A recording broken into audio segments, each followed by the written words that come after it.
Isang historic debut ang ginawa ng tropa ni Ewon Arai sa staging ng PBA All-Star Women's 5-on-5 Tournament kagabi.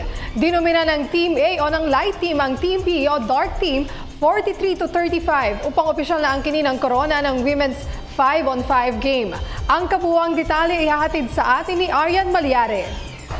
Pinagreynahan ng grupo ni Perlas Pilipinas veteran Annalyn Almazan at Ewon Arai ang inaugural staging ng PBA All-Star Women's 5-on-5 Basketball Tournament sa Smart Araneta Coliseum kagabi.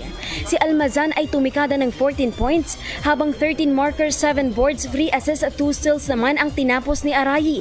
Dahilan upang maiselyo nila ang 43-35 victory sa isang special 20-minute game ng PBA All-Star Weekend. Katuwang ng dalawa na dumepensa sa Team A ay sina Cecil Hunsay, Camille Ramos, Jacqueline Suarez, Monica Reyes, May Confessor, Alaysa Vega, Norlin Hapitana at Justin Rala.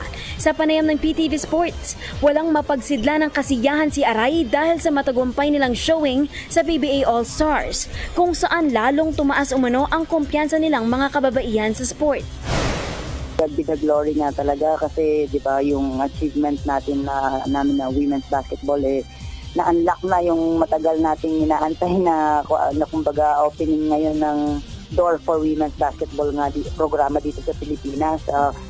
Sa amin na naglaro nga kahapon, sabi ko nga let us play na talaga ipakita natin sa masa kung gaano ka-passionate ang women's basketball players maglaro ng basketball. Kasi di ba minsan feeling nila ang kakulangan sa mga kababaihan pagdating sa basketball hindi aggressive, maramiya.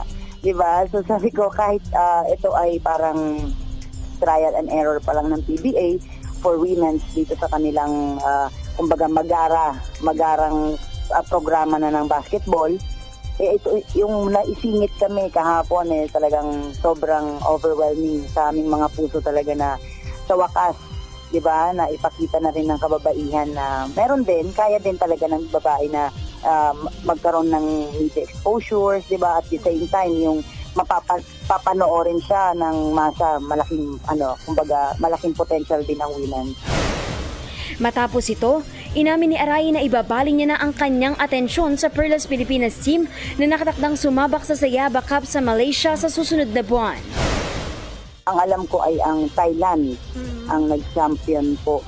Or Malaysia, sorry. Yung dalawang yan kasi ang pinakamalakas na kalaban natin. Kailangan nating manalo dito para makabawi tayo sa SEA Games, diba? Kasi sila na naman ulit ang makakalaban natin.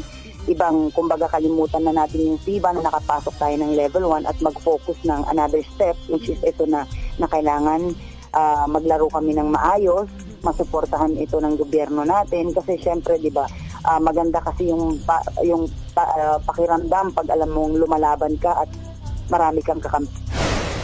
Si Arai ang isa sa pinakamatagal ng miyembro ng Perlas Pilipinas team, kung saan naging bahagi rin siya sa promotion ng Pilipinas sa Level 1 ng FIBA Asia Women's Championship noong nakaraang taon. Aryan Malyare, PTV Sports.